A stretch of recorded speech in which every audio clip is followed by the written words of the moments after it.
ಎಲ್ರಿಗೂ ನಮಸ್ಕಾರ. ಅಕ್ಷಯ ತೃತೀಯ ಹಬ್ಬದ ಶುಭಾಶಯಗಳು.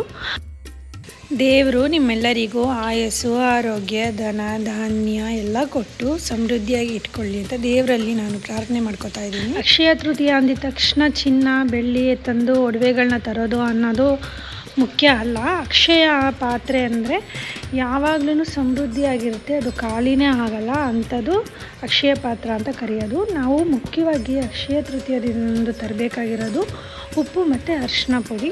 ಉಪ್ಪು ಅರಿಶಿನ ಪುಡಿ ತಂದು ಒಂದು ಚಂಬಲ್ ನೀರಿಟ್ಟು ಈ ಥರ ಅರಿಶಿನ ಕುಂಕುಮ ಹಾಕಿ ಹೂವು ಇಟ್ಟು ಪೂಜೆ ಮಾಡಿದ್ರೇ ಎಲ್ಲ ಸಕಲ ಸೌಕರ್ಯಗಳನ್ನು ದೇವರು ನಮಗೆ ಪ್ರಾಪ್ತಿ ಮಾಡ್ತಾನೆ. ನೀವು ತಪ್ಪದೆ ಉಪ್ಪು ಪ್ಯಾಕೆಟು ಮತ್ತು ಅರಿಶಿನ ಪುಡಿ ನಮ್ಮ ಮನೆಗೆ ಅವತ್ತು ಅಂಗಡಿಯಿಂದ ಕೊಂಡ್ಕೊಂಡು ಬಂದು ಈ ಥರ ಇಟ್ಟು ಪೂಜೆ ಮಾಡಿದರೆ ನೀವು ನೆನೆಸಿದ್ದೆಲ್ಲ ನಡೆಯುತ್ತೆ. ಆಯಸ್ಸು, ಆರೋಗ್ಯ, ಧನ, ಧಾನ್ಯ ಪ್ರಾಪ್ತಿಯಾಗುತ್ತೆ.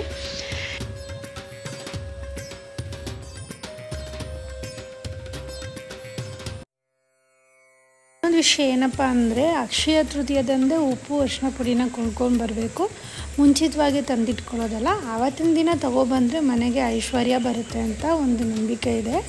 ಈ ವಿಡಿಯೋ ನಿಮಗೆ ಇಷ್ಟ ಆಗಿದೆ, ನನ್ನ ಚಾನಲ್ನ ಲೈಕ್ ಮಾಡಿ, ಶೇರ್ ಮಾಡಿ, ಕಮೆಂಟ್ ಮಾಡಿ, ಸಬ್ಸ್ಕ್ರೈಬ್ ಮಾಡಿ. ಹೆಚ್ಚಿನ ವಿಡಿಯೋಗಳಿಗಾಗಿ ಬೆಲ್ ಐಕಾನ್ನ ಕ್ಲಿಕ್ ಮಾಡಿ. Thank you and bye bye. Next video friends.